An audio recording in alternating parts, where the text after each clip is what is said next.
Mike here, and continuing our coverage of Gem City 2014. One of my favorite things of any convention is being able to go down Artist Alley and meeting new people.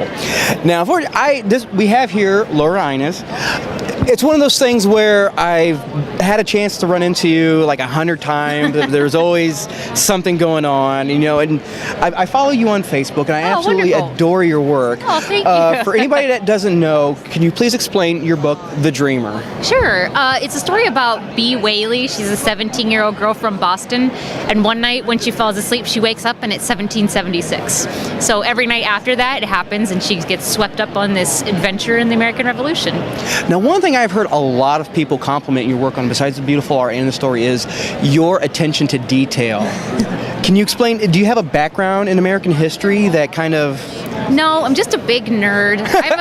I'm a really big bookworm, so when I want to do something, I want to do it right, so I just delved into research before I started writing. And oh, because you do fantastic, because for anybody who's read your book, it seemed like it was...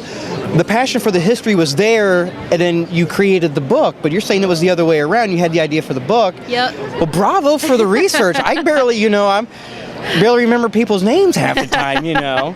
I don't know. I get off on that kind of thing. Now, aside from The Dreamer, you also do other work, right? Well, I podcast. I have a radio show. Well, a podcast show. Online radio. But tell us a little bit about that. Yeah, my co-host is a fellow. His name is Chris Oatley, and he's used to be a visual developer for Disney.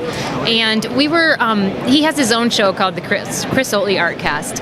And we started talking about this intersection we were seeing between independent comics and the animation industry, where folks in the independent comic scene wanted to get jobs in animation, storyboarding, visual development, but then the guys who actually had those jobs wanted to tell their own stories, and they were moving back into comics. Right. So we were seeing this sort of overlap in a common interest, and it's all what we just call visual storytelling. Right. So we started a show together called the Paper Wings Podcast, and it's about that overlap. So it's cross-discipline, you know, but and we've interviewed comics people, and we've interviewed animation guys, and it's a great show. We have a good time. And what was the name of it again? The Paper Wings Podcast. The Paper Wings Podcast. Yeah, we're just paperwingspodcast.com. We'll put it down here. All right. He's good about that right there.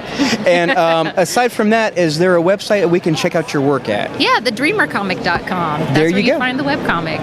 There you go. So check her out. Fantastic, especially even if you're not a fan of specifically American history. It's a great story. It's story first, nerd second. Exactly. So thank you very much. Thank you.